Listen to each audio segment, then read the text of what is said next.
Well, video lover is really took to YouTube. I know you wanted to see more of Visger Road, so here you go. We got a CN train stopped on the shoreline.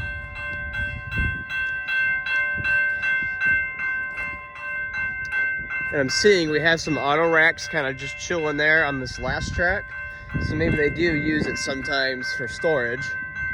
So you might be able to figure out what bell that is. You see there's the incorrectly wired secondary lights there. Nothing on the middle Conrail tracks, so all the middle flashers are off.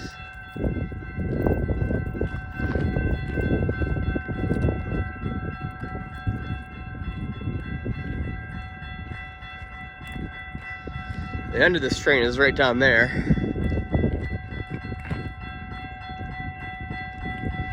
Here's the high-pitched Siemens bell on the shoreline mast.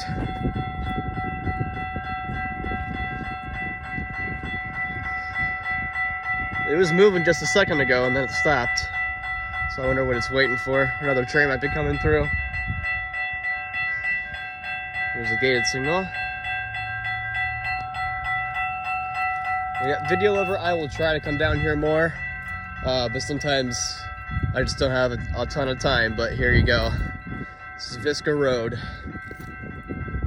Alright, and now I'm here at Sailliote Road. As you can tell, this crossing is wired way incorrectly. There's also a little bit of a delay there on the lights flashing. But yeah, the back lights are on here. And that signal's activated, but as you can tell, front lights are on as well. Those should be off.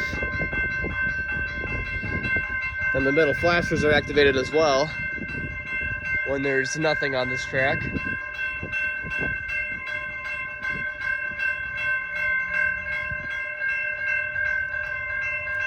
And these signals are the only ones that are sort of wired correctly. Since the train's here, the secondary lights are on, but when there isn't, these lights stay off, which is the only thing that's wired correctly here. As you can tell, everything else is wired lazily, as GCR Productions puts it.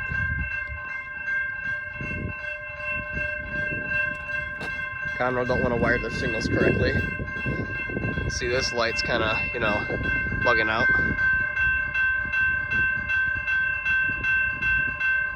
Sounds like he might be getting ready to take off. Well, who knows?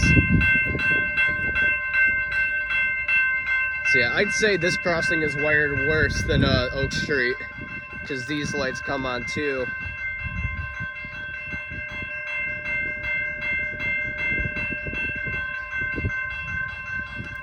Yep, video lover is really took to YouTube. There you go, that is Visger Road and Sailliote Road.